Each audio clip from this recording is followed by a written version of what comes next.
warahmatullahi wabarakatuh. Kami dari kelompok 6 ingin mempresentasikan hasil diskusi kami mengenai teks ulasan buku. Sebelumnya, kami berterima kasih kepada Ibu dosen pengampu yaitu Ibu Profesor Dr. Hasnah Faizah ARM Hum yang telah membimbing kami. Kami beranggotakan 4 orang. Yang pertama Neza Glavina yaitu saya sendiri, yang kedua Nashwa Dwi Natarina, yang ketiga Mutia Al-Zahra, dan yang keempat Nuila Azaika. Baiklah, saya akan membacakan pengertian dan tujuan teks ulasan buku. Teks ulasan buku adalah tulisan yang berisi penilaian, analisis, dan evaluasi terhadap suatu buku, membahas kelebihan, kekurangan, konten, gaya, dan manfaatnya. Teks ini juga dikenal sebagai resensi dan bertujuan untuk memberikan informasi serta penilaian subjektif dari penulis kepada pembaca agar mereka dapat memahami kualitas karya tersebut dan memutuskan apakah tertarik untuk membacanya. Tujuan dari teks ini adalah untuk memberikan penilaian yang jelas dan terperinci mengenai suatu karya atau objek, menguraikan kelebihan serta kekurangannya, memberikan informasi dan perbandingan dengan karya serupa, serta membantu pembaca membuat keputusan apakah karya tersebut layak untuk dinikmati, dimiliki, atau dijadikan bahan diskusi dan evaluasi lebih lanjut. Struktur yang pertama itu identitas karya. Bagian identitas karya memuat informasi tentang karya yang akan diulas seperti judul, penulis, tahun terbit, nama penerbit, dan detail lainnya agar pembaca semakin mengenal karya yang kamu ulas. Yang kedua itu orientasi.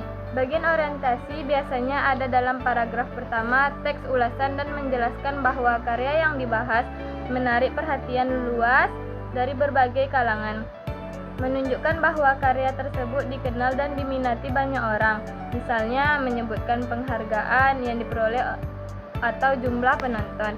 Yang ketiga itu sinopsis. Sinopsis berisi gambaran atau ringkasan cerita atau konten yang sedang diulas. Jelaskan secara singkat tentang apa yang ada di dalam karya tersebut. Biasanya sinopsis berupa jalan cerita dari sebuah karya, novel atau film. Yang keempat itu ada analisis. Bagian analisis menjadi inti dari ulasan. Terdapat analisis karya seperti karakter, plot, tema, gaya penulisan, unsur intrinsik, dan latar. Kamu juga bisa menjelaskan bagian yang menarik dari karya tersebut. Yang kelima itu evaluasi.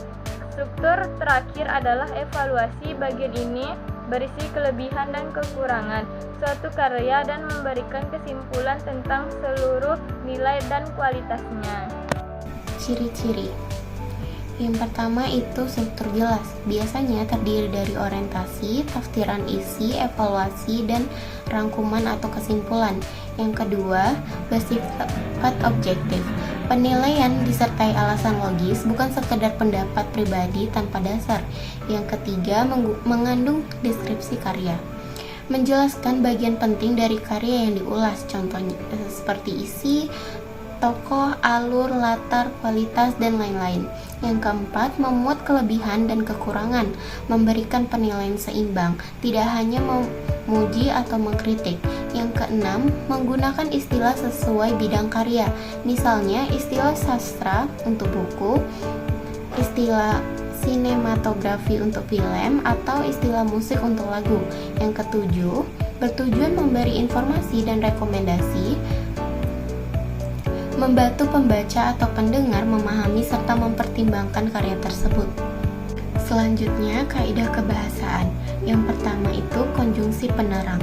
Konjungsi penerang digunakan untuk memberi penjelasan terhadap suatu hal dalam teks ulasan. Konjungsi ini membantu pembaca memahami informasi yang disampaikan. Yang kedua, konjungsi temporal. Konjungsi temporal digunakan untuk menyusun urutan waktu atau kronologis informasi atau peristiwa yang dibahas dalam teks ulasan. Ini membantu pembaca mengikuti alur dengan baik. Beberapa konjungsi temporal adalah sejak, semenjak, kemudian, dan akhirnya.